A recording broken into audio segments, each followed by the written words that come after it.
This lecture is a continuation of LTI system analysis using DTFT. We have started problem discussion. The next question is, suppose that we want to design a discrete time LTI system with the property that if the input is x of n equal to 1 by 2 raised to n un minus 1 by 4 into 1 by 2 raised to n minus 1 u of n minus 1, then the output is y of n equal to 1 by 3 raised to n into u of n. Find the impulse response and frequency response of a discrete time LTI system that has the foregoing property.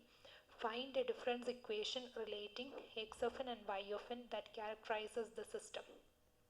And taking DTFT of the given x of n, we get x of e raised to j omega, that is equal to 1 divided by 1 minus 1 by 2 e raised to minus j omega minus 1 by 4 into 1 by 1 minus 1 by 2 e raised to minus j omega into e raised to minus j omega, and that is equal to 1 minus 1 by 4 e raised to minus j omega divided by 1 minus 1 by 2 e raised to minus j omega. Now taking DTFT of the output y of n, we get y of e raised to j omega equal to 1 divided by 1 minus 1 by 3 e raised to minus j omega.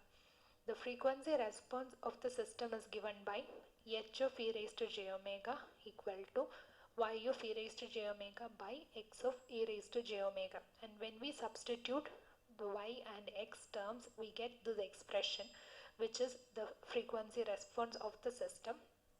Now, so the first part of the problem is we have obtained the frequency response of the system. Also, we need to find the impulse response, the inverse part that is not shown. So you can take the inverse of this and obtain the impulse response of the system. And again, we are asked to find a difference equation relating the given system, that is the difference equation showing the relation between the input x of n and the output y of n of the given system. Here we have h of e raised to j omega, which is y by x, and now cross multiplying, we get y of e raised to j omega into 1 minus 7 by 12 e raised to minus j omega plus 1 by 12 e raised to minus j2 omega equal to x of e raised to j omega into 1 minus 1 by 2 e raised to minus j omega. So when we expand this, we get this expression. Now we can directly take the inverse DTFT of this expression to get this, that is y of n minus 7 by 12 into the DTFT, inverse DTFT of e raised to minus j omega into y of e raised to j omega is nothing but y of n minus 1 plus 1 by 12 into the inverse DTFT of e raised to minus j2 omega into y of e raised to j omega is y of n minus 2, that is equal to x of n minus 1 by 2 into x of n minus 1. Now next question. Suppose that a system has a response 1 by 4 raised to n into u of n to the input n plus 2 into 1 by 2 raised to n into u of n. If the output of this system is delta of n minus 1 by 2 raised to n into u of n, what is the input? Okay, so x of n is given in the question, that x of n is written into separated into two terms, that is n into 1 by 2 raised to n into u of n plus 2 into 1 by 2 raised to n into u of n.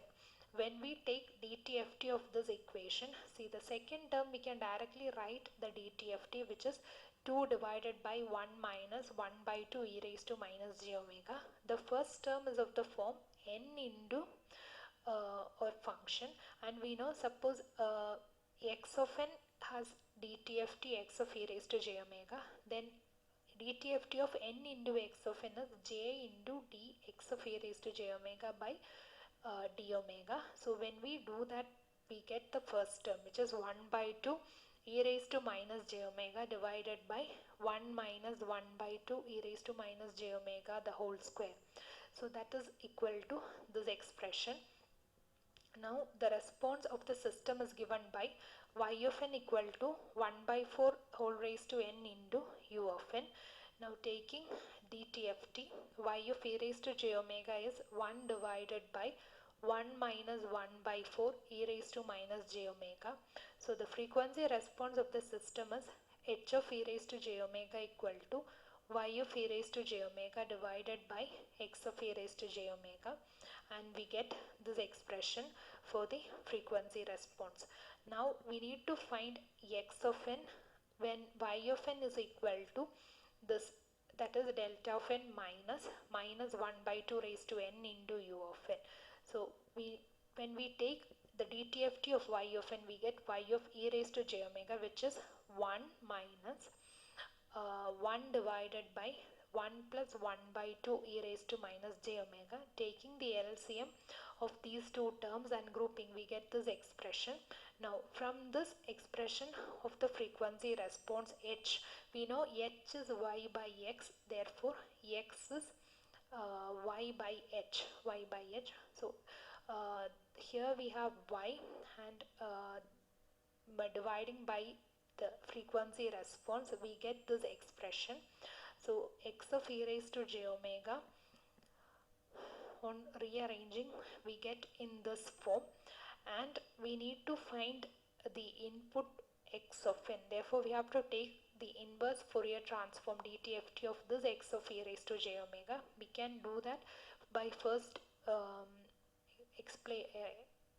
expressing this using partial fraction expansion, and by doing partial fraction expansion, x of e raised to j omega is obtained in this form, and we can directly write the inverse.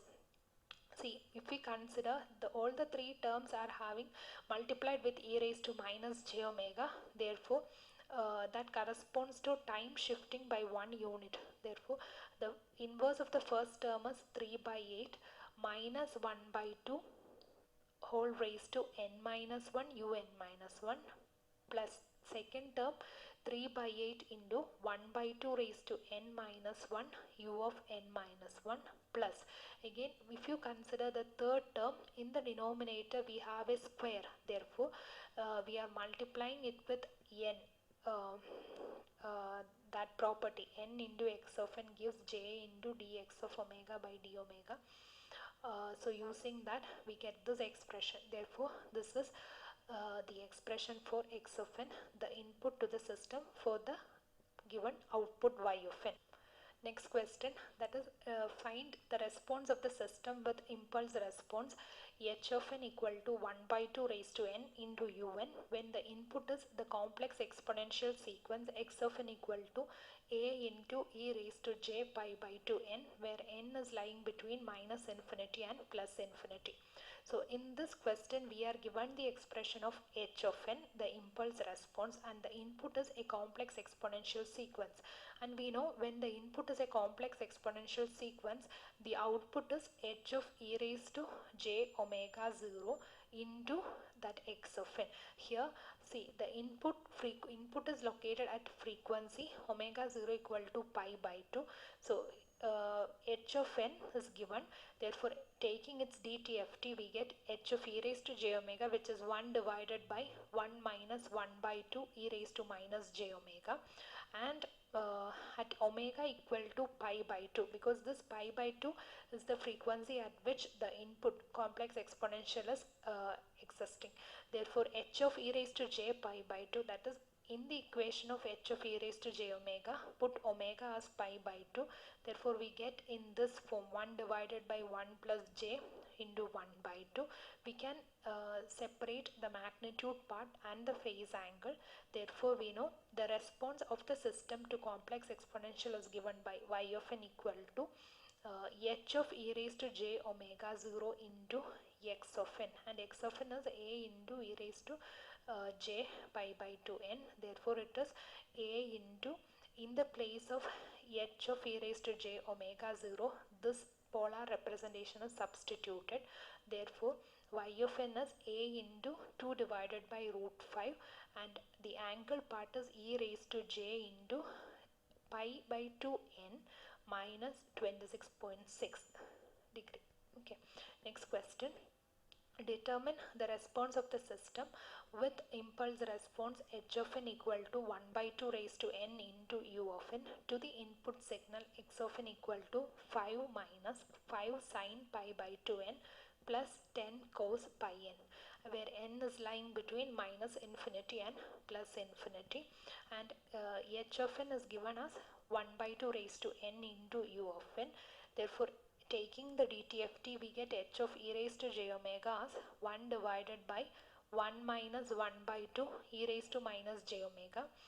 And here again, if you consider the input is a complex, we can say the first term input is consisting of three different terms. First term is a constant, so its DC frequency component frequency can be taken to be 0. The second and third terms, they are sinusoids, and the frequency of the second term it is pi by 2, and that of the third term is pi. Okay, so the second term, the first term in the input is a constant signal corresponding to frequency omega equal to 0. Therefore, h of e raised to j0 is 1 divided by 1 minus 1 by 2, which is 2. The second term in x of n has a frequency pi by 2. At this frequency, the frequency response of the system is h of e raised to j pi by 2, that is equal to 1 divided by 1 minus 1 by 2 e raised to minus j pi by 2, which is equal to this expression, and it is expressed in polar form like this. The third term in x of n, it has frequency omega equal to pi. At this frequency, the frequency response of the system is h of e raised to j pi, which is 1 divided by 1 minus 1 by 2 e raised to minus j pi, and that is 1 by 1 plus 1 by 2, which is 2 by 3. Therefore, the response of the system to the input x of n is y of n equal to 5 into e raised to j0, h of e raised to j0 minus h of e raised to j pi by 2 into 5 into sine pi by 2 n plus h of e raised to j pi into 10 cos pi n. So that is y of n equal to 10 minus, substituting all these h of terms, 10 divided by root 5 sine pi by 2n minus 26.6 plus 20 by 3 cos pi n. That is when we consider the sinusoids, the magnitude part is getting changed by the magnitude of h of e raised to j omega 0, and the phase angle is getting changed by angle of the corresponding h of e raised to j omega 0, that is at the frequency of the sinusoid. Therefore, you don't need to evaluate using the entire steps. You can directly apply using the property of complex exponentials. Thank you.